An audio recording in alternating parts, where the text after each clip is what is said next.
ছেলেদের মহাভারত। প্রথমে রামায়ণ, তারপর এই বই হলো উপেন্দ্র কিশোরের দ্বিতীয় প্রকাশিত পুস্তক। সিটি বুক সোসাইটি হয়তো 1894 খ্রিস্টাব্দ থেকে এটিকে প্রথম প্রকাশ করেন। উপেন্দ্র কিশোর রায়চৌধুরী লিখে গেছেন, মহাভারতের আখ্যানকে বালক বালিকাদিগের উপযোগী করিতে গিয়া উহার স্থানে স্থানে আবরণের প্রয়োজন হইয়াছে।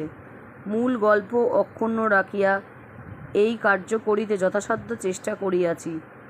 কতদূর কৃতকার্য হইয়াছি বলিতে পারি না। এ বিষয়ে যদি কেহ কোনো ত্রুটি দেখিতে পান, দয়া করিয়া আমাকে জানাইলে বিশেষ উপকৃত হইব। শ্রদ্ধাস্পদ শ্রীযুক্ত রবীন্দ্রনাথ ঠাকুর মহাশয়ের নিকট এই গ্রন্থ প্রণয়ন বিষয়ে আমি বিশেষভাবে ঋণী। লিখিবের সময় তাহার নিকট উৎসাহ পাইয়াছি এবং পাণ্ডুলিপির আদ্যপাণ্ড তিনি সংশোধন করিয়া দেওয়াতে পুস্তকখানি প্রকাশ করিতে সাহসী হইয়াছি। ইতি উপেন্দ্র কিশোর রায়চৌধুরী। 23শে ভাদ্র 1315। আজকে আমি ছোটদের মহাভারত উপেন্দ্র কিশোর রায়চৌধুরীর লেখা শুরু করার আগে ওনার লেখা দিয়েই শুরু করলাম।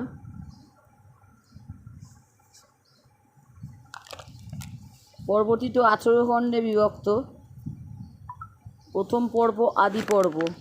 আমি ধাপে ধাপে আস্তে আস্তে পড়ব যাতে শুনতে বেশ ভালো লাগে। আদি পর্ব। এখন আমরা যাহাকে দিল্লি বলি, সেই দিল্লির কাছে অনেক দিন আগে হস্তিনা বলিয়া একটা নগর ছিল। এই হস্তিনা রাজা বিচিত্রবীর্যের ধৃতরাষ্ট্র আর পাণ্ডু নামে দুই পুত্র ছিলেন। ধৃতরাষ্ট্র বয়সে বড় ছিলেন বটে, কিন্তু তিনি অন্ধ ছিলেন। অন্ধ যে সেই রাজ্য পায় না, কাজেই বয়সে বড় হইয়াও ধৃতরাষ্ট্র রাজা হইতে পারিলেন না। রাজা হইলেন ছোট ভাই পাণ্ডু। রাজ্য না পাওয়ায় ধৃতরাষ্ট্র দুঃখিত হইয়াছিলেন বৈকি, তবু যদি পাণ্ডুর ছেলে হওয়ার আগে তাহার ছেলে হইত, তবে সে দুঃখ তিনি সইয়া থাকিতে পারিতেন। কারণ তাহাদের ছেলেদের মধ্যে যে বড়, তাহারই রাজ্য পাইবার কথা ছিল। কিন্তু ধৃতরাষ্ট্রের কপালে তাহাও হইল না, পাণ্ডুরই আগে ছেলে হইল। ধৃতরাষ্ট্রের ছেলে যখন বুঝিল তাহারা রাজ্য পাইবে না, তখন হইতেই তাহারা প্রাণ ভরিয়া পাণ্ডব অর্থাৎ পাণ্ডুর ছেলেদিগকে হিংসা করিতে লাগিল। ধৃতরাষ্ট্রের ছেলেদের মধ্যে দুর্যোধন সকলের বড়, তারপর দুঃশাসন, তারপর আরও 98 জন। সব সূত্র তাহারা 100 ভাই। ইহা ছাড়া দুঃশলা নামে তাহাদের একটি বোনও ছিল। পাণ্ডুর 5 পুত্র, সকলের বড় যুধিষ্ঠির, তারপর ভীম, তারপর অর্জুন, তারপর নকুল ও সহদেব নামে 2টি যমজ ভাই। ইহারা এক মেয়ের ছেলে নয়ন। পাণ্ডুর 2 রানী ছিলেন, বড়োর নাম কুন্তী, ছোটোর নাম মাদ্রী। যুধিষ্ঠির, ভীম আর অর্জুন ইহারা কুন্তীর ছেলে। নকুল, সহদেব মাদ্রীর ছেলে। 2 মা হইলে কি হয়, ইহাদের মধ্যে যে ভালোবাসা ছিল, তেমন ভালোবাসা এক মায়ের ছেলেদের ভিতরেও কম দেখা যায়। এক একজন দেবতা পাণ্ডুকে এই সকল পুত্রের এক একটি দিয়াছিলেন। ধর্ম যুধিষ্ঠিরকে দিয়াছিলেন, পবন ভীমকে দিয়াছিলেন, ইন্দ্র অর্জুনকে, আর অশ্বিনী কুমার নামক 2 দেবতা নকুল ও সহদেবকে। এই জন্য লোকে বলে যে যুধিষ্ঠির ধর্মের পুত্র, ভীম পবনের পুত্র, অর্জুন ইন্দ্রের পুত্র, নকুল সহদেব অশ্বিনী কুমার দিগের পুত্র। এই সকল দেবতা ইহাদিগকে অতিশয় স্নেহ করিতেন। কিন্তু হায়, এই পৃথিবীতে অল্পদিনই ইহারা সুখে কাটাইতে পারিয়াছিলেন। পাণ্ডু ইহাদিগকে খুব ছোট রাখিয়াই হঠাৎ মারা গেলেন। মৃত্যুর সময় মাতা মাদ্রী তাহার কাছে ছিলেন। তিনি মনের দুঃখে পাণ্ডু চিতার আগুনে ঝাঁপ দিয়া সেই দুঃখ দূর করিলেন। ইহার পর আর কেমন কেহই রইল না যে আপনার বলিয়া মা কুন্তী আর 5টি ভাইয়ের দিকে চায়। যা হোক, পাণ্ডবেরা 5 ভাই ধৃতরাষ্ট্রের ছেলেদের সঙ্গেই রইলেন। 105টি ছেলের একসঙ্গে থাকা, একসঙ্গে পড়া, একসঙ্গে খেলা, সবই একসঙ্গে হইতে লাগিল। খেলার সময় ধৃতরাষ্ট্রের পুত্রেরা ভীমের হাতে বড়ই নাকাল হয়। ভীমের জ্বালায় উহারা ভালো করিয়া খেলিতেই পায় না। খেলা আরম্ভ করিলেই ভীম কোথা হইতে আসিয়া তাহাদের মাথায় মাথায় ঠোকাঠুকি করিয়া দেন। উহারা 100 ভাই, ভীম একেলা। তবুও ওরা কিছুতেই তাহাকে আঁটিতে পারে না। তিনি তাহাদিগকে আঁচড়াইয়া ফেলিয়া চুল ছিঁড়িয়া এমন টান দেন যে বেচারারা তাহাতে চেঁচাইয়া অস্থির হয়। জলে নামিয়া খেলা করিতে গেলে তিনি তাহাদের 10 জনকে একসঙ্গে জড়াইয়া দড়িয়া ডুব দেন, আর তাহারা আত্মরা না হইলে ছাড়েন না। বেচারারা হয়তো ফল পাড়িবার জন্য গাছে উঠিয়াছে, এমন সময় ভীম আসিয়া সেই গাছে লাথি মারিতে থাকেন। লাথির চোটে গাছ এমনি নড়িয়া ওঠে যে ফলের সঙ্গে সঙ্গে উহারাও মাটিতে পড়িয়া যায়। কাজেই উহারা ভীমকে বড়ই হিংসা করে, আর তার কাছে বড় একটা ঘেঁষে না।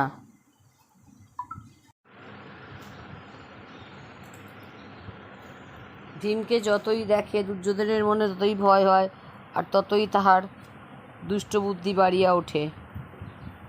সে কেবলই ভাবে এই ভীমটাকে বড় হইতে দিলেই তো আমাদের সর্বনাশ, সুতরাং এই বেলা এটাকে মারিয়া ফেলিতে না পারিলে চলিতেছে না। ভীম মারিলে আর 4টা ভাইকে বাঁধিয়া রাখিলেই হইবে। দুষ্ট বসিয়া বসিয়া খালি এইরূপ ভাবে। তারপর একদিন সে সকলকে বলিল, চলো আজ গঙ্গা স্নানে যাই। এই সহজ কথাটার ভিতর কি ভয়ানক ফন্দি রইয়াছে তা তো পাণ্ডবেরা জানেন না। তারা কেবল জানেন যে গঙ্গায় ঝুটোপাটি করিয়া স্নান করিতে যার পর নাই আরাম। সুতরাং গঙ্গা স্নানের কথা শুনিয়াই সকলে যাইব যাইব বলিয়া প্রস্তুত হইলেন। প্রমাণকটিতে গঙ্গা স্নানের আয়োজন হইল। প্রমাণকটি অতি চমৎকার স্থান। গঙ্গার ধারে বাগান আর সুন্দর বাড়ি। জলযোগের আয়োজনটিও সেইখানে ভালো মতোই হইয়াছে। কাজেই ছেলেদের আনন্দের আর সীমা নাই। বেশি খুশি অবশ্য মিঠাই দেখিয়া। মিঠাই যে তাহারা কি আনন্দ করিয়া খাইলেন সে কি বলিব। আবার শুধু নিজের খাইয়া তৃপ্তি হয় না, যেটা ভালো লাগে সেটা ভাইদের মুখে তুলিয়া দেওয়া চাই। তাহা দেখিয়া দুর্যোধন ভাবিল, এইবার আবার সুবিধা। তারপর মিষ্ট মিষ্ট কথা বলিয়া আর যার পর নাই আদর দেখাইয়া হাসিতে হাসিতে দুরাত্মা বিষ মাখানো সন্দেশ ভীমের মুখে তুলিয়া দিল। ভীম কি জানেন, তিনি সন্দেশের সঙ্গে বিষ খাইয়া ফেলিলেন, কোনো সন্দেহ করিলেন না। তারপর অনেকক্ষণ ধরিয়া স্নান চলিল। শেষে জুটোপাটিতে ক্লান্ত হইয়া আর সকলেই কাপড় ছাড়িবার জন্য ঘরে গেলেন। গেলেন না শুধু ভীম, বিষের তেজে আর তাহার উপর পরিশ্রমে তিনি এতই দুর্বল হইয়া পড়িলেন যে গঙ্গার ধারে একটু না শুইয়া থাকিতে পারিলেন না। সেইখানে ভীম কখন অজ্ঞান হইয়া পড়িয়াছেন দুর্যোধন ছাড়া তা আর কেউই জানিতে পারে নাই। ভীম অজ্ঞান হইতেই সেই দুষ্ট লতা দিয়া তাহার হাত পা বাঁধিয়া তাহাকে জলে ফেলিয়া দিল। ভীম জলে ডুবিয়া গেলেন, কিন্তু ভগবান যাহাকে রাখেন 1000 দুষ্ট লোক মিলিয়াও তাহাকে মানিতে পারে না। ভীম ডুবিলেন বটে, আর অন্য স্থলে পড়িলে তিনি মরিয়া যাইতেন, তাহাতে ভুল নাই, কিন্তু তাহাকে যেখানে ফেলিয়াছিল ঠিক সেইখান দিয়া ছিল পাতালে যাইবার পথ। সেখানে সাপেরা তাহাদের রাজা বাসুকি থাকেন। ভীম সেই পাতালের পথ দিয়া ডুবিতে ডুবিতে একেবারে সেই সাপের দেশে গিয়া পড়িয়াছেন, আর পরিবিত পর একেবারে কতগুলি সাপের ঘাড়ে। সে বেচারারা তাহার চাপে তখনই চ্যাপ্টা হইয়া গেল। তখন যে ভারী একটা গোলমাল হইল তাহা বুঝিতেই পারো। সাপের দল মহার আগে আসিয়া ভীমকে যে কি ভয়ানক কামড়াইতে লাগিল তা আর বলিবার নয়। ইহাকে কিন্তু ভীমের ভালোই হইল, কেননা ভীমকে যে বিষ খাওয়ানো হইয়াছিল সাপের বিষই হইতেছে তাহার ঔষধ। কাজেই সাপের কামড়ে ভীমের গায়ে বিষ কাটিয়া গেল। ভীম চক্ষু মেলিয়া উঠিয়া দেখেন, এ কি আশ্চর্য ব্যাপার। তখন তিনি 2 মিনিটের মধ্যে বাঁধন ছিঁড়িয়া কিল চরের ঘায়ে সাপের বাচ্চাদের কি দুর্দশাই করিলেন। সেই কিল তাহারা খাইল, তারা তো মরিয়াই গেল। যারা পলাইতে পারলে তারা দুঃসাহসে তাহাদের রাজা বাসুকিকে গিয়ে বলিল, রাজামশাই, সর্বনাশ, একটা মানুষের ছেলে আসিয়া সব মাটি করিল, আপনি শীঘ্র আসুন। এ কথা শুনিয়াই বাসুকি ছুটিয়া দেখিতে আসিলেন ব্যাপারখানা কি। আসিয়া দেখেন কি আশ্চর্য, যে ভীম। আরে তাই তো, ও ভীম, তুমি যে আমার নাতির নাতি, এসো ভাই, কোলাকুলি করি বলিয়া বাসুকি ভীমকে জড়াইয়া ধরিয়া কতই আদর করিলেন, আর ধনরত্নই বা তাহাকে কত দিলেন। শুধু তাহাই নয়, ইহার উপর আবার অমৃত। বাসুকির বাড়িতে অমৃতের ভাণ্ডার ছিল, চৌবাচ্চার পর চৌবাচ্চা সারি সারি সাজানো।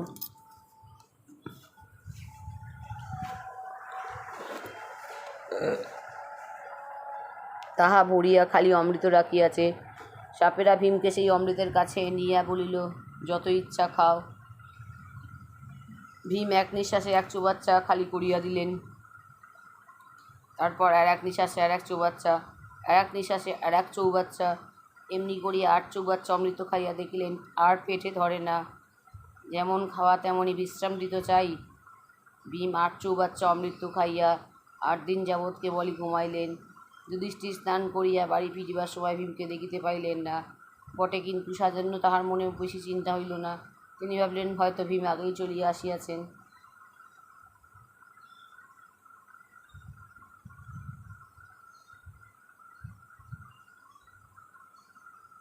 বাড়ি ফিরিয়া মাকে প্রণাম করিয়া যুধিষ্ঠির জিজ্ঞাসা করিলেন, মা, ভীম যে আমাদের আগে চলিয়া আসিয়াছে, তাহাকে তো দেখিতেছি না, তুমি কি তাহাকে কোথাও পাঠাইয়াছ? এ কথা শুনিয়াই কুন্তী নিতান্ত ব্যস্ত হয়ে বলিলেন, সে কী কথা বাবা, আমি তো ভীমকে দেখিতে পাই নাই। হায় হায়, কী হইবে, শীঘ্র তার খোঁজ করো। তখনই বিদুরকে ডাকানো হইল। বিদুর যুধিষ্ঠিরের কাকা হন। এমন সরল সাধু লোক পৃথিবীতে খুব কমই জন্মিয়াছেন। বিদুর আসলে কুন্তী সকল কথা তাহাকে জানাইয়া শেষে বলিলেন, বুঝিবা দুর্যোধনই আমার ভীমকে মারিয়া ফেলিল। দুষ্ট ভীমই বড়ই হিংসা করে। বিদুর বলিলেন, বৌদিদি চুপ চুপ, আপনাকে এ কথা বলিতে শুনিলে দুর্যোধন বড়ই বিপদ ঘটাইবে। ভীমের জন্য আপনি কোনো চিন্তা করিবেন না। আমি ব্যাসদেবের মুখে শুনিয়াছি যে আপনার ছেলেরা অনেকদিন বাঁচিয়া থাকিবেন। ব্যাসের কথা কি মিথ্যা হইতে পারে? আপনার কোনো ভয় নাই, নিশ্চয়ই ভীম ফিরিয়া আসিবেন। এই বলিয়া বিদুর চলিয়া গেলেন। কিন্তু তাহার কথায় কুন্তী আর তাহার পুত্রগণের মনে দুঃখ ঘুচিল না।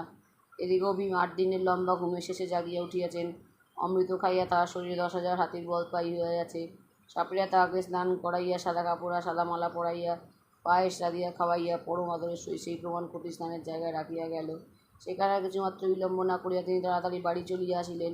মরা ছেলে বাঁচিয়া উঠিলে মামা যেমন খুশি হয়, ভীমকে পাইয়া সকলে তেমনই সুখী হইলেন। তারপর তাহার মুখে সকল কথা শুনিয়া যুধিষ্ঠির বলিলেন, ভাই সাবধান, এইসব কথা যেন আর কেহ না জানে। তখন হইতে 5 ভাই ঝাটপট নাই সাবধান হইয়া চলিতে লাগিলেন। ধৃতরাষ্ট্র, দুর্যোধন আর দুর্যোধনের মামা শকুনি কত রকমের তত্ত্ব তাহাদিগকে হিংসা করেন, তারা সেসব জানিতে পারিয়াও চুপ করিয়া থাকেন। এইরূপ করিয়া দিন যাইতে লাগিল। শিশুকাল হইতে লেখাপড়ার সঙ্গে সঙ্গে ক্ষত্রিয়ের ছেলেরা ধনুর্বিদ্যায় অর্থাৎ ধনুক দিয়া তীর ছোড়া শিখিতে আরম্ভ করে। যুধিষ্ঠির, দুর্যোধন প্রভৃতি সকলেই একসঙ্গে কৃপাচার্য নামক একজন খুব ভালো শিক্ষকের নিকট ধনুর্বিদ্যা শিখিতে লাগিলেন।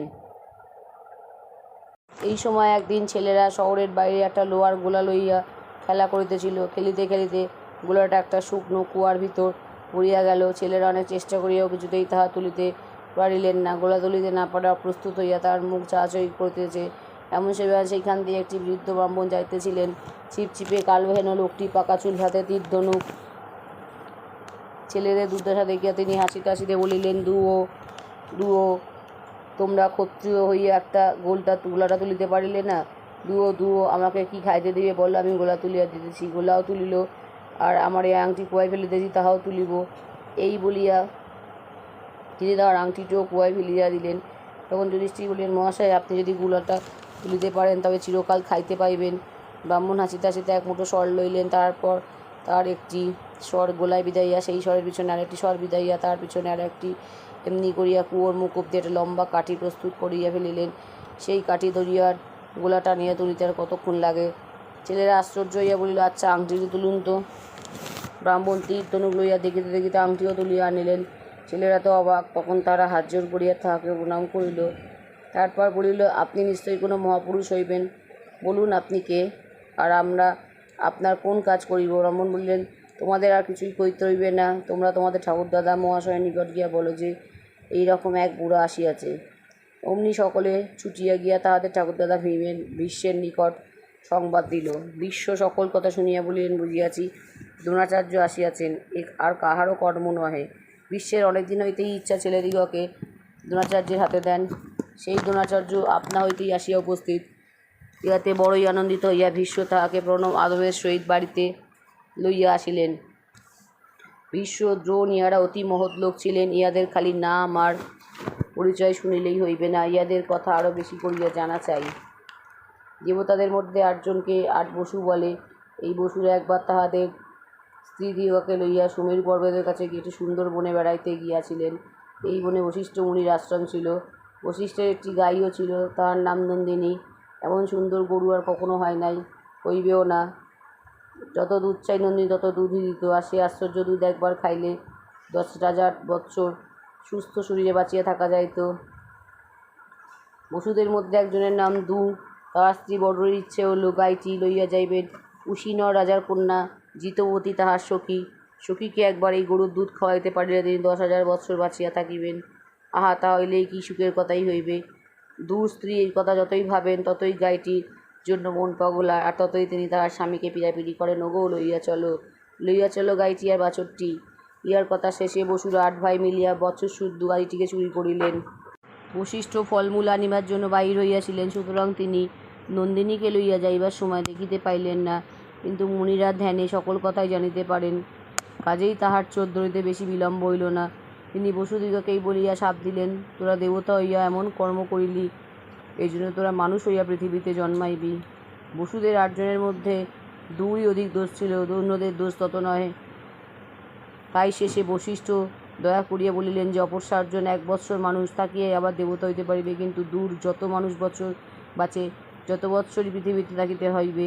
এখন বসুরা তো নিতান্ত সংকটে পড়িলেন, মুনির কথা মিথ্যা হইবার নয়, কাজেই মানুষ হইয়া জন্মিতেই হইবে। সুতরাং ওর উপায় না দেখিয়া তাহারা গঙ্গা দেবীকে বলিলেন, মা, পৃথিবীতে যদি জন্মিতেই হয় তবে যে সে বাপ মায়ের ছেলে হইয়া যেন আমরা না জন্মাই এমনি করিয়া দাও। হস্তিনা রাজা প্রতিবেশ শান্তনু নামক অতিশয় ধার্মিক পুত্র হইবেন, আমরা তাহারই পুত্র হইব, আর আমাদের মা হইবে তুমি নিজে। আমাদের জন্য মা তোমাকে মানুষ হইয়া পৃথিবীতে যাইতেই হইতেছে। তোমার সঙ্গে আমাদের এই কথা রইল যে আমাদের জন্মের পরে তুমি আমাদিগকে জলে ফেলিয়া দিবে। বসুগণের মিনতি দেখিয়া গঙ্গা তাহাদের কথায় রাজি হইলেন। পরম ধার্মিক রাজা প্রতীপ গঙ্গার ধারে বসিয়া চক্ষু বুজিয়া ভগবানের চিন্তা করিতেছেন। এমন সময় গঙ্গাদেবী একটি সুন্দরী কন্যা হইয়া তাহার কোলে গিয়া বসিলেন। প্রতীপ চক্ষু মেলিয়া দেখে অত্যন্ত নিতান্ত আশ্চর্যের সহিত জিজ্ঞাসা করিলেন, তুমি কি মা, বৌমার মতন আসিয়া আমার কোলে বসিলে? আমার পুত্র হইলে তোমাকে তাহার সঙ্গে বিবাহ দিব। গঙ্গা বলিলেন, আচ্ছা দিবেন, কিন্তু আমার একটি কথা রাখিতে হইবে। আমি যখন যাহা করিব, হাজার মন্দ বোধ হইলেও আপনার পুত্র তাহাতে বাধা দিতে পারিবেন না, তাহার জন্য আমাকে তিরস্কার করিতে পারিবেন না। রাজা এই কথায় সম্মত হইবা মাত্র গঙ্গা আকাশে মিলাইয়া গেলেন। প্রদীপের পুত্র হইলে তাহার নাম শান্তনু রাখা হইল। শান্তনু দেখিতে যেন সুন্দর ছিলেন, ধর্মে, বিদ্যায়, স্বভাবে এবং অন্য সকল গুণেও তেমনি। তাহা দেখিয়া প্রদীপ মনের সুখে তাহার হাতে রাজ্যের ভার দিয়া তপস্যা করিবার জন্য বনে চলিয়া গেলেন। যাইবার সময় তাহাকে বলিলেন, বাবা, একটি দেবতার মেয়ে আমার বৌমা হইতে রাজি হইয়াছিলেন, তাহার দেখা পাইলে তুমি তাহাকে বিবাহ করিবে, আর তাহার মন বুঝিয়া সর্বদা চলিতে চেষ্টা করিবে। তাহার কোনো কাজে কখনো বাধা দিও না বা অসন্তুষ্ট হইও না। যুদ্ধের কাজটা রাজাদের খুব ভালো করিয়াই শিখিতে হয়, আর সর্বদা তাহার অভ্যাস রাখিতে হয়। এই জন্য শিকার তাহাদের একটা খুব দরকারি কাজের মধ্যে। শান্তনু শিকার করিতে বড়ই ভালোবাসিতেন। একদিন শিকার করিতে করিতে তিনি গঙ্গার ধারে আসিয়া একটি পরমা সুন্দরী কন্যাকে দেখিতে পাইলেন। এমন সুন্দর মানুষ তিনি আর কখনো দেখেন নাই। তাহাকে তাহার এতই ভালো লাগিল যে তিনি তাহার সঙ্গে কথা না বলিয়া থাকিতে পারিলেন না। শান্তনু বলিলেন, আপনি কি দেবতা, না দানব, না অপ্সরা, না যক্ষ, না মানুষ? আপনাকে আমার রানী করিতে পারিলে বড়ই সুখী হইব। আর সেই মেয়েটি কেহই নয়, গঙ্গা। গঙ্গা বলিলেন, মহারাজ, আমি আপনার রানী হইব, কিন্তু আমার একটা নিয়ম আছে। আমার কোনো কাজে আপনি বাধা দিতে পারিবেন না বা অসন্তোষ দেখাতে পারিবেন না। যদি কখনো বাধা না দেন বা অসন্তুষ্ট হন, তবে আমি তখনই চলিয়া যাইব। শান্তনু এই নিয়মে রাজি হইয়া পরমা সুন্দরী রানী লইয়া ঘরে ফিরিলেন। তারপর তাহাদের দিন খুবই সুখে যায়। কিন্তু এর মধ্যে একটা ভারী দুঃখের বিষয় হইয়া উঠিল। রাজার দেবকুমারের মতো সুন্দর একটি ছেলে, আর অমনি রানী তাহাকে গঙ্গায় ফেলিয়া দেন। দুঃখে রাজার বুক ফাটিয়া যায়, তবু কিছু বলিতে সাহস পান না। পাছে রানী বলেন, আমি চলিলাম। একটি নয়, দুটি নয়, রানী ক্রমে 7টি ছেলে এইভাবে জন্মের পরই গঙ্গায় ফেলিয়া দিলেন। 7 বার রাজা চুপ করিয়া দুঃখ সহ্য করিলেন। তারপর যখন আর একটি ছেলে হইল, তখন রানী হাসিতে লাগিলেন, কিন্তু রাজার প্রাণে আর কত সহ্য হইবে। এই একটি ছেলেকে রাখিতে পারিলেও বুঝি তাহার প্রাণ একটু শীতল হয়। এই ভাবিয়া তিনি সকল কথা ভুলিয়া গিয়া এবারে রানীকে বাধা দিলেন। বলিলেন, হায় হায়, এটিকে মারিও না। কেন তুমি এমন নিষ্ঠুর রইলে? এমন পাপ কি করিতে আছে? রানী বলিলেন, মহারাজ, এই লও তোমার ছেলে, কিন্তু নিয়মের কথা মনে আছে তো? আমি চলিলাম, তোমার মঙ্গল হোক।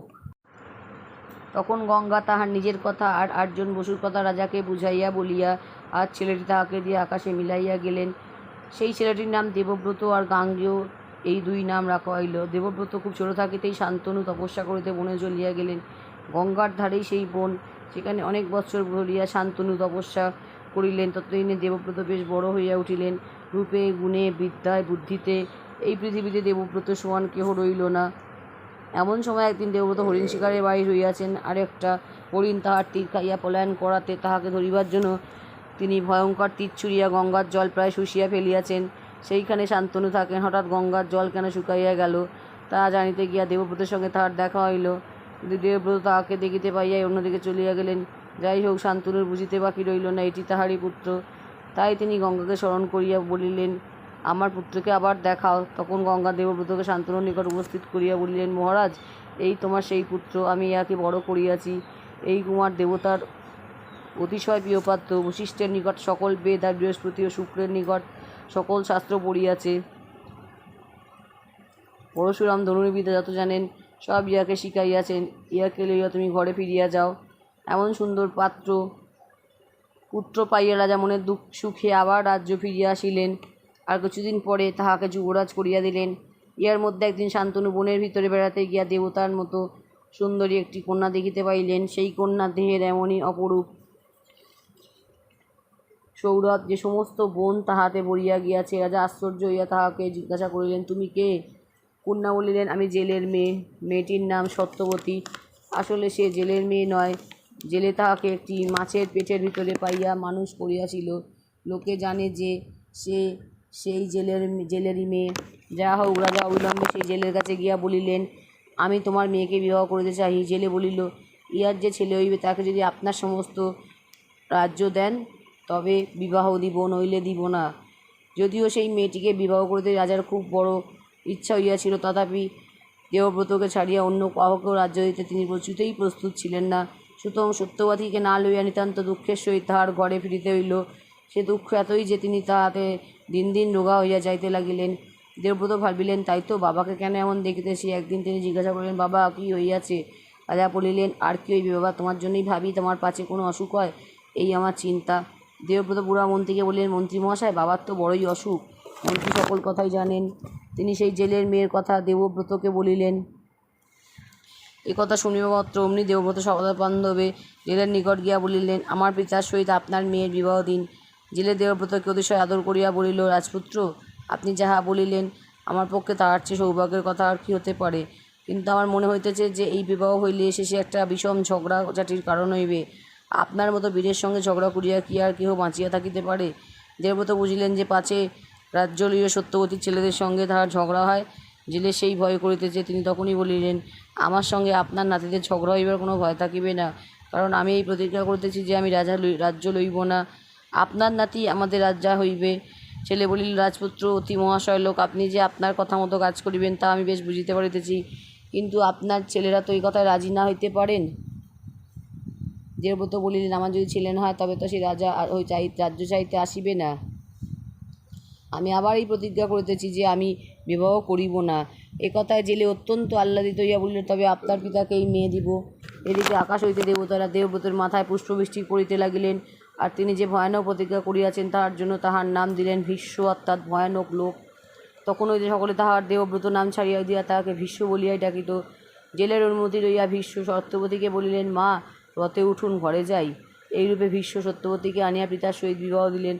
শান্তনু তাহার এই কাজে কত সুখী হইলেন বুঝিতেই পারো। তিনি তাহাকে এই বলিয়া বর দিলেন, তোমার মরিতে ইচ্ছে না হইলে কিছুতেই তোমার মৃত্যু হইবে না। সত্যবতীর চিত্রাঙ্গদ আর বিচিত্রবীর্য নামে দুইটি পুত্র জন্মিবার পরে শান্তনুর মৃত্যু হয়। তখন চিত্রাঙ্গদ বড় হইয়াছেন, বিচিত্রবীর্য শিশু। ভীষ্ম চিত্রাঙ্গদকে রাজা করিলেন, কিন্তু ইহার কিছুকাল পরে এক গন্ধের বেশ সহিত যুদ্ধ করিতে গিয়া চিত্রাঙ্গদেরও মৃত্যু হইল। বিচিত্রবীর্যের তখনও রাজা হওয়ার বয়স হয় নাই। ভীষ্ম তাহার হইয়া রাজ্যের কার্য দেখিতে লাগিলেন। বিচিত্রবীর্যের বিবাহ বয়স হইল। এই সময় ভীষ্ম শুনিতে পাইলেন যে কাশীরাজের 3 কন্যা অম্বিকা আর অম্বালিকার স্বয়ম্বর হইবে। স্বয়ম্বর কিনা নিজেকে দেখিয়া বিবাহ করা। দেশ বিদেশে রাজাদিগকে ডাকিয়া মস্ত সভায় কন্যা মালা হাতে সেই সভাতে আসিয়া যাহার গলায় সেই মালা পরাইয়া দেন, তাহার সঙ্গে তার বিবাহ হয়। ইহারই নাম স্বয়ম্বর। স্বয়ম্বরের কথা শুনিয়া ভীষ্ম ভাবিলেন যে 3টি মেয়ে আনিয়া তাহার সহিত বিবাহ দিবেন। কাশীরাজের বাড়িতে স্বয়ম্বরের সভা আরম্ভ হইয়াছে। আর তাহার কন্যাদের রূপগুণের কথা শুনিয়া ভারতবর্ষের প্রায় সকল রাজাই তাহাদিগকে বিবাহ করিবার আশায় সেখানে আসিয়াছেন। এমন সময় ভীষ্ম তথায় উপস্থিত হইয়া বলিলেন, আমি আমার ভাইয়ের জন্যই 3টি মেয়েকে চাইতেছি। ক্ষত্রিয়ের মেয়েদের যে কেবল স্বয়ংবর করিয়াই বিবাহ হয় তাহা নয়, বিবাহ অন্যরকম হইতে পারে। তাহার মধ্যে জোর করিয়া মেয়ে লইয়া গিয়া বিবাহ দিতে পারিলে লোকে খুব ভালো বলিয়া থাকে। সুতরাং এই দেখো, আমি জোর করিয়া মেয়ে লইয়া যাইতেছি, তোমরা পারো তো আমাকে আটকাও। এই বলিয়া তিনি মেয়ে তিনটিকে হাতে তুলিয়া সঙ্গে লইয়া চলিলেন। রাজা সকলে ঘোরতর যুদ্ধ করিয়া তাহাদিগকে রাখিতে পারিলেন না। সকলে শেষে রাজা শাল্য প্রাণপণে যুদ্ধ করিয়াছিলেন, কিন্তু ভীষ্মের হাতে তাহারও খুবই দুর্দশা হইল। তারপর ভীষ্ম সেই তিনটি মেয়েকে যার পর নাই আদরের সহিত বাড়িতে আনিয়া বিচিত্র বীর্যের সহিত তাহাদের বিবাহ দিবার আয়োজন করিতেছিলেন। এমন সময় আম্মা বলিলেন, আমি শাল্যকে ভালোবাসি, আর মনে মনে তাহাকেই বিবাহ করিয়াছি। একথায় অম্বাকে ছাড়াইয়া দিয়া অম্বিকার অম্বালিকার সঙ্গে বিচিত্র বীর্যের বিবাহ হইল। সেই অম্বিকার ছেলে ধৃতরাষ্ট্র আর অম্বালিকার ছেলে পাণ্ডু। ভীষ্ম এমনই মহাপুরুষ ছিলেন, আর দ্রোণও নিতান্ত কম লোক ছিলেন না। দ্রোণ অর্থাৎ কলসির ভিতর জন্মিয়াছিলেন বলিয়া তাহার নাম দ্রোণ। তিনি ভরদ্বাজ মুনির পুত্র। দ্রোণ অনেক তপস্যা করিয়াছিলেন, সকল রকম বিদ্যা, বিশেষত ধনুর্বিদ্যা খুব ভালোরূপে শিখিয়াছিলেন। তারপর পরশুরামের নিকট তাহার সমস্ত অস্ত্র পাইয়া তিনি এমন হইয়াছিলেন যে তাহার সামনে কেউ দাঁড়াইতেই পাইত না। পাঞ্চাল দেশের রাজা পৃষুতের পুত্র দ্রুপদের সহিত দ্রোণের ছেলেবেলায় বন্ধুতা হইয়াছিল। তখন দ্রুপদ দ্রোণকে বলিয়াছিলেন, বন্ধু, আমি রাজ্য হইলে সত্য করিয়া বলিতেছি, আমার যাহা কিছু সব তোমারই হইবে। সেই ছেলেবেলার কথা দ্রোণের মনে ছিল। বড় হইয়া দ্রোণ কৃপাচার্যকে ভগ্নীকে বিবাহ করেন এবং অশ্বত্থামা নামে তাহার একটি পুত্র হয়। দ্রোণ অতিশয় দরিদ্র ছিলেন, ছেলেকে দুধ কিনিয়া খাওয়াইবার শক্তি তাহার ছিল না। অন্য ছেলেদিগকে দুধ খাইতে দেখিয়া একদিন অশ্বত্থামা কাঁদিতে লাগলেন। সেই ছেলেরা পিঠালি গোলা জল আনিয়া তাহাকে বলিল, এই দুধ খাও। অশ্বত্থামা এই পিঠালির জল খাইয়া বড় দুধ খাইয়াছি বলিয়া নাচিয়া অস্থির। তখন ছেলেরা হাততালি দিয়া বলিল, ছি ছি, তোর বাপের পয়সা নাই, তোকে দুধ কিনা দিতে পারে না। ইহাতে দ্রোণের মনে খুব কষ্ট হয়। তিনি দ্রুপদের সেই ছেলেবেলার কথাগুলি মনে করিয়া ভাবিলেন, একবার বন্ধুর কাছে যাই, এ দুঃখ দূর হইবে। দ্রোণ অনেক আশা করিয়া দ্রুপদের কাছে গেলেন, কিন্তু দ্রুপদ আর সে দ্রুপদ নাই। বড় হইয়া আর রাজ্য পাইয়া তিনি আর এক রকম হইয়া গিয়াছেন। দ্রোণ বলিলেন, বন্ধু, সেই যে তুমি বলিয়াছিলে রাজা হইলে আমাকে কত সুখে রাখিবে, তাই আমি আসিয়াছি। দ্রুপদ বলিলেন, বলো কি ঠাকুর, আমি রাজা আর তুমি ভিখারি? তুমি নাকি আমার বন্ধু? ছেলেবেলায় তোমাকে কি বলিয়াছি তাহা কে মনে রাখিয়াছে? চাও তো না হয় তোমাকে একবেলা চারিটি খাইতে দিতে পারি। এইরূপে অপমান পাইয়া দ্রোণ সেখান হইতে হস্তিনায় চলিয়া আসিয়াছেন, আর মনে মনে প্রতিজ্ঞা করিয়াছেন যে ইহার শোধ লইতে হইবে। হস্তিনায় আসিয়া দ্রোণ যুধিষ্ঠির, দুর্যোধন প্রভৃতির গুরু হইলেন। তাহাদিগকে তিনি বলিলেন, বাছা সকল, আমি খুব ভালো করিয়া তোমাদিগকে ধনুর্বিদ্যা শিখাইব, কিন্তু শেষে তোমাদিগকে আমার একটা কাজ করিয়া দিতে হইবে। এ কথায় সকলেই চুপ করিয়া রহিল। কেবল অর্জুন বলিলেন, হ্যাঁ গুরুদেব, আপনার কাজ অবশ্যই করিয়া দিব। আহা, এই কথাগুলি না জানি বুড়ার কাছে কতই মিষ্ট লাগিয়াছিল। তিনি অর্জুনকে জড়াইয়া ধরিয়া চোখের জলে তাহাকে ভিজাইয়া দিলেন। রাজপুত্রদের শিক্ষা আরম্ভ হইল। দ্রোণের কাছে শিক্ষা পাইবার লোভে বাইরেও দুই একটি রাজপুত্র আসিলেন।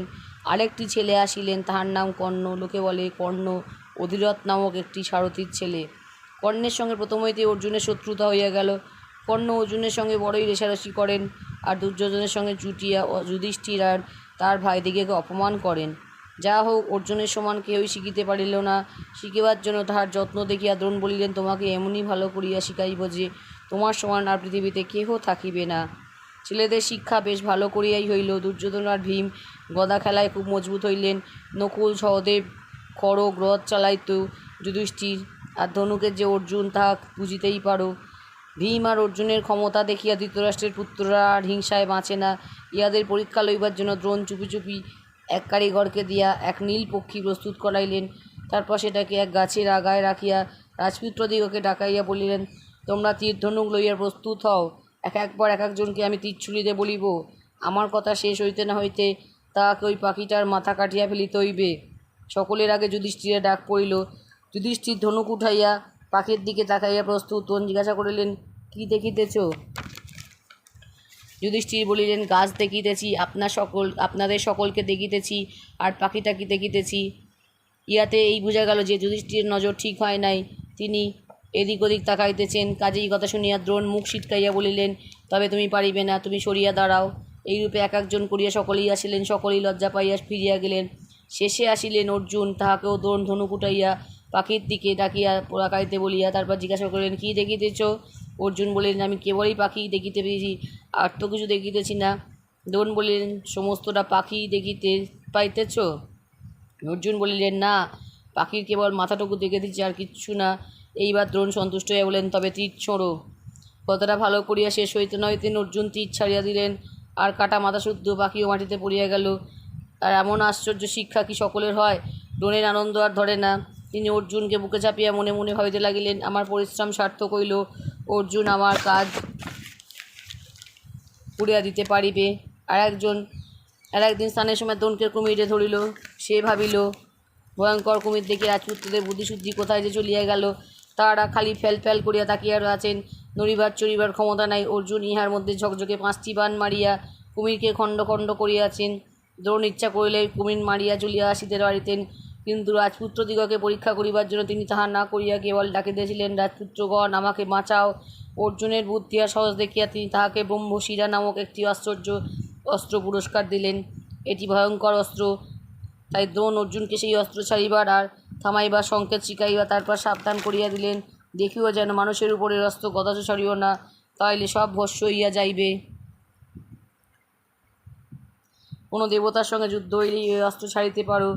অর্জুন গুরুকে প্রণাম করিয়া জোর হাতে অস্ত্রখানি লইলেন। এমনি করিয়া রাজপুত্রদের অস্ত্র শিক্ষা শেষ হইল।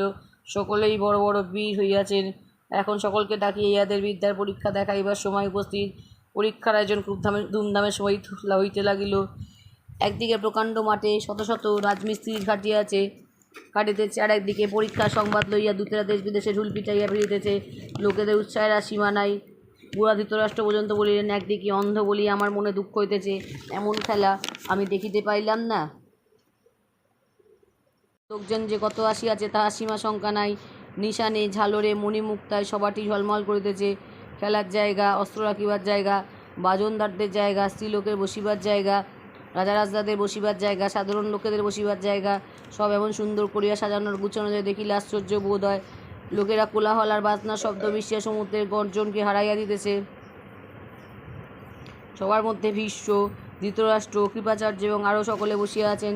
মেয়েদের জায়গায় কুন্তী, গান্ধারী, দুর্যোধনের মা ছিলেন গান্ধারী প্রভৃতি সকলে দাসী চাকরানী লইয়া উপস্থিত। এমন সময় দ্রোণাচার্য তাহার পুত্র অশ্বত্থামাকে সঙ্গে লইয়া রঙ্গভূমি অর্থাৎ খেলার জায়গায় আসিয়া দাঁড়াইলেন। তার চুল সাদা, দাড়ি সাদা, ধুতি সাদা, চাদর সাদা, বুকের ওপরে সাদা পৈতা, গলায় সাদা ফুলের মালা, গায়ে শ্বেত চন্দন। তারপর সকলের আগে দেবতার পুজো হইলে চাকরের অস্ত্রশস্ত্র আনিয়া রঙ্গভূমিতে উপস্থিত হইল। একদিকে রাজপুত্ররা সাজগোজ করিয়া প্রস্তুত, প্রত্যেকের পরনে সুন্দর দামি পোশাক, কোমরে কোমরবন্ধ, আঙুলে আঙুলপোষ অর্থাৎ আঙুল বাঁচাইবার জন্য চামড়ার ঢাকনা, হাতে ধনুক, পিঠে তুন। দৃষ্টি সকলের বড় বলিয়া সকলের আগে, তারপর যিনি যত ছোট তিনি তত পিছনে। এমনি করিয়া তাহারা রঙ্গভূমির দিকে আসিতে লাগিলেন। রাজপুত্রদের সুন্দর পোশাক আর উজ্জ্বল চেহারা দেখিলা সকলেই আশ্চর্য হইল। তারপর তাহারা অন্যরকম অস্ত্র ছুঁড়িতে আরম্ভ করিলেন।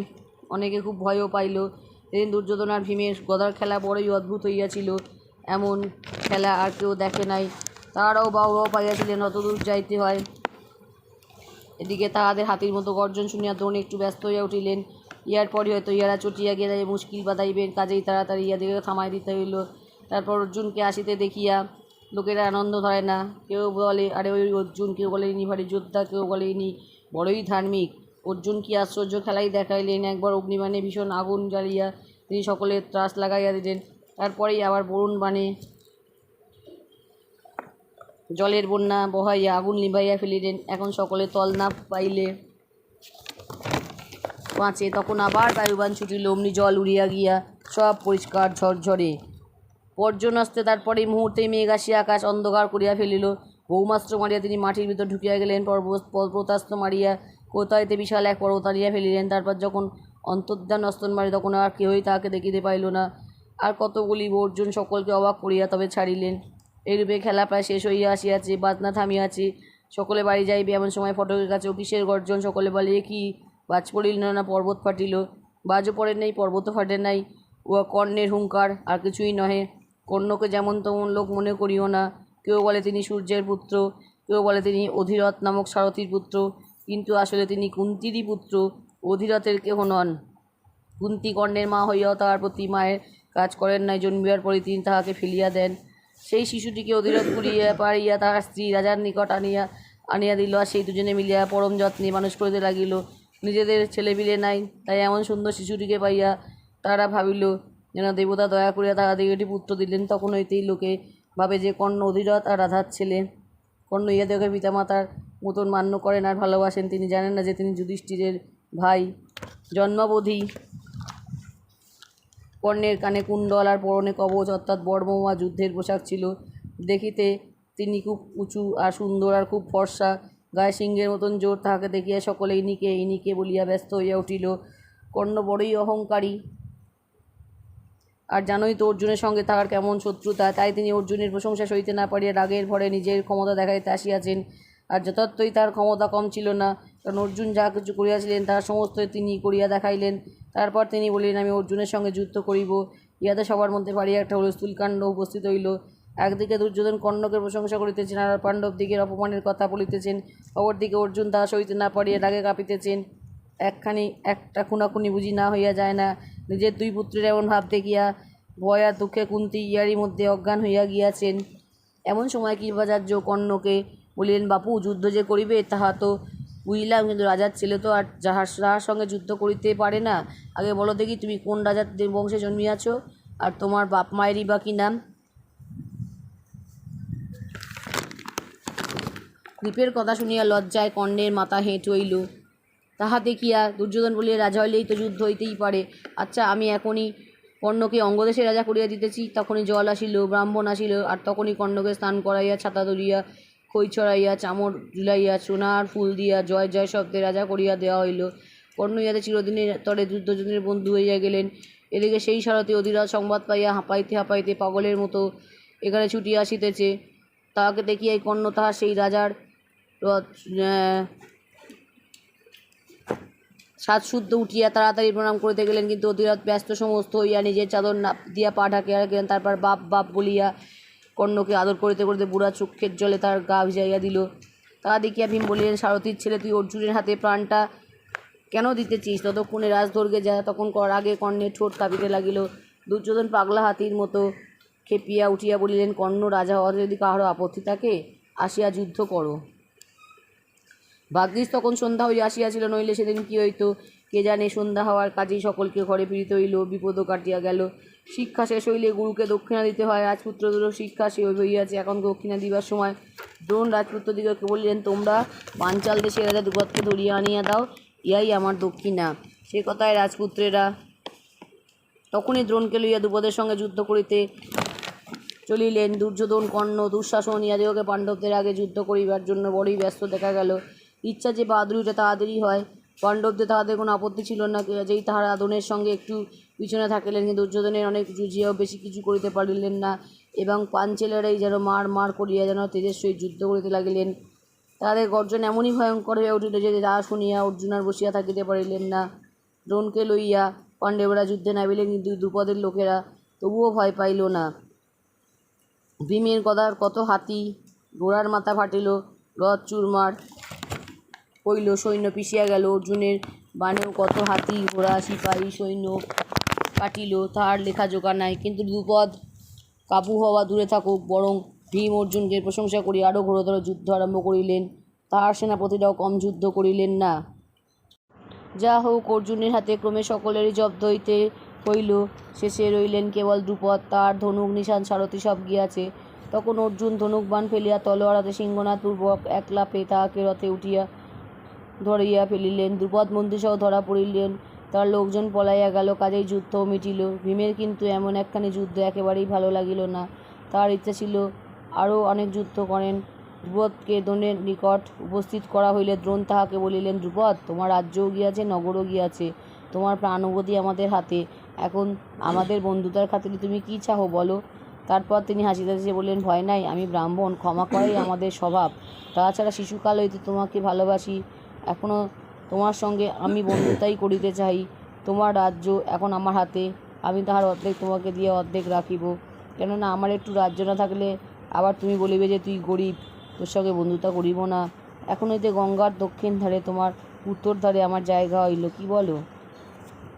দ্রুপদ আর কি বলিবেন, এইটুকুনি যে পাইয়াছেন। ইহাই তো ঢের বলিত হইবে। কাজেই তিনি সবিনয়ে দ্রোণকে ধন্যবাদ দিয়া দুঃখের সহিত ঘরে ফিরিলেন। সেই অবধি তাহার এই চিন্তা হইল যে কি করিয়া দ্রোণকে মারিতে পারা যায়। ইহার পর 1 বৎসর চলিয়া গেলে ধৃতরাষ্ট্র যুধিষ্ঠিরকে যুবরাজ করিলেন। যুধিষ্ঠির এমন ধার্মিক, সরল, দয়ালু আর শান্ত ছিলেন যে তাহার গুণে রাজ্যের সকল লোক মোহিত হইয়া গেল। এদিকে ভীম, অর্জুন, নকুল আর সহদেব মিলিয়া বাহিরে শত্রুদিগকে এমনই শাসনে রাখিলেন যে তাহারা আর মাথা তুলিতে সাহস পায় না। আর তাহা দেখিয়া ধৃতরাষ্ট্রের মনে এমনই হিংসা হইল যে রাত্রিতে তাহার আর ঘুম হয় না। শেষে আর না থাকিতে পারিয়া তিনি তাহার মন্ত্রী কণিককে ডাকিয়া বলিলেন, মন্ত্রী, এই পাণ্ডবদের বাড়াবাড়ি তো আমি সইতে পারিতেছি না, বলো দেখি আর কি উপায়। কণিক বলিলেন, মহারাজ, ইহার আর বেশি বড় না হইতে এই বেলা ইহাদেরকে মারিয়া ফেলুন। একদিকে কণিকের এইরূপ পরামর্শ, আর একদিকে দুর্যোধনের পীড়াপিড়ি। রাজ্যের লোকেরা খালি যুধিষ্ঠির যুধিষ্ঠিরই বলে। যুধিরাষ্ট্র অন্ধ, বিশ্ব রাজ্য ছাড়িয়া দিয়াছেন, কাজেই সকলে এমন গুণবান যুধিষ্ঠিরকে পাইয়া তাহাদিগকে রাজা করিতে চাইতেছে। এই কথা সকল যেন কাঁঠার মতো দুর্যোধনের বুকে গিয়া বিঁধিতে লাগিল। তিনি কর্ণ, শকুনি, দুঃশাসন প্রভৃতিকে লইয়া পরামর্শ করিলেন যে পাণ্ডবদিগকে পুড়াইয়া মারিতে হইবে। এইরূপ যুক্তি আঁটিয়া দুর্যোধন ধৃতরাষ্ট্রকে বলিলেন, বাবা, আর তো পারা যায় না। আপনি আর ভীষ্ম থাকিতে ইহারা নাকি যুধিষ্ঠিরকে রাজা করিতে চায়। পাণ্ডবদের কাছে হাত জোড় করিয়াই কি শেষটা আমাদের থাকিতে হইবে? তাহলে আর নরকে যাওয়ার বাকি কি রইল বাবা? এই অপমান হইতে কি রক্ষা পাওয়া যায় না? দুর্যোধনের কথা ধৃতরাষ্ট্রের মন আরও খারাপ হইয়া গেল। তখন দুর্যোধন, কর্ণ, শকুনি, দুঃশাসন ইহারা বলিলেন, মহারাজ, একটিবার যদি বুদ্ধি করিয়া ইহাদেরকে বারানাবত নগরে পাঠাইতে পারেন তবেই আমাদের আপদ দূর হয়। ধৃতরাষ্ট্রের ইহাতে খুবই মত। ভয় শুধু এই পাছে যে ইহাতে রাজ্যের লোক চটিয়া গিয়া তাহাদিগকে মারিতে আসে। তাহার দুর্যোধন বলিলেন, ভয় কি, টাকা করে তো সব আমাদের ইহাতে, আমরা টাকা দিয়া সকলকে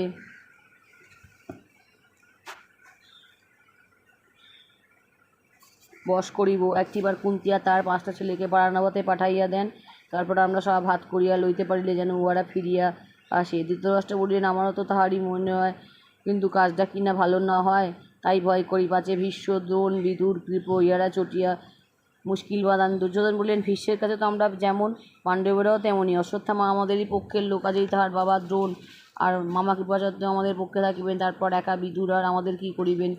এই রকম তাহাদের পরামর্শ হয়। একদিকে টাকা দিয়া লোকজনকে বশ করিবার চেষ্টাও চলে। তারপর একদিন ধৃতরাষ্ট্রের পরামর্শে তাহাদের লোকেরা সবাই বসিয়া বলিতে লাগিল, বারানাবত যে কি চমৎকার জায়গা, কি বলিব। আর সেখানকার শিবের মন্দিরেই এই সময় বড়ই ধুমধাম, দেশ বিদেশের লোক পূজা করিতে আসিয়াছে। এই কথা সকল কথা শুনিয়া পাণ্ডবদের বারানাবত যাইতে খুব ইচ্ছা হইল। তাহা দেখিয়া ধৃতরাষ্ট্র বলিলেন, বাচ্চা সকল, শুনিতেছি এটা নাকি বড়ই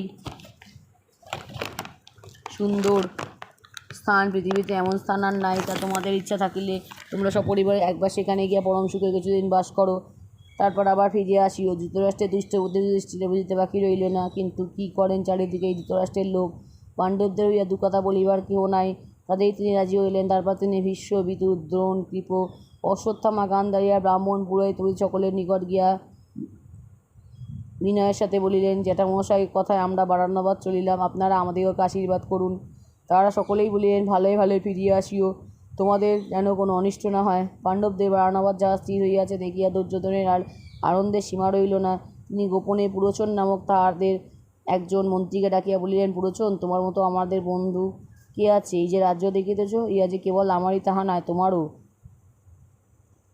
বাবা আজ পাণ্ডবদিগকে বারানাবত পাঠাইতেছেন, তুমি গাড়ি হাঁকাইয়া উহাদের ঢের আগেই সেখানে চলিয়া যাও। সেখানে গিয়া শহরের একপাশে নির্জন স্থানে গাছপালার আড়ালে একটি সুন্দর বাড়ি করিবে। গালা, ধুনা, চর্বি, তেল, শন, কাঠ এমনি সব জিনিস দিয়ে বাড়িটি প্রস্তুত হওয়া চাই, যাহাতে আগুন ছইবা মাত্রই তাহা দপদপ করিয়া জ্বলিয়া ওঠে। সাবধান, যেন বাড়ি দেখিয়া কেউ টের না পায় তাহাতে এমন কোনো জিনিস আছে। তারপর কুন্তী আর তার 5 ছেলে শুদ্ধ নিয়াস এই বাড়িতে রাখিবে। দিন কত খুব আদর দেখাইয়া উহাদের বিশ্বাস জন্মাইয়া নিবে। শেষে একদিন রাত্রিকালে পাণ্ডবেরা নিশ্চিন্তে ঘুমাইবার সময় দরজায় আগুন দিয়া তাহাদিগকে পোড়াইয়া মারিবে। তাহলে লোকে ভাবিবে হঠাৎ আগুন লাগিয়াছে, আমাদের কেহ সন্দেহ করিবে না। দুষ্ট পুরোচন এই কথায় যে আজ্ঞা বলিয়া চলিয়া গেল। এদিকে পাণ্ডবদের যাত্রার সময় উপস্থিত রথ প্রস্তুত। পাণ্ডবেরা গুরুজনকে প্রণাম, সমান বয়সীদের সঙ্গে কোলাকুলি, ছোটদিগকে আশীর্বাদ আর প্রজাদিগকে মিষ্ট কথা তুষ্ট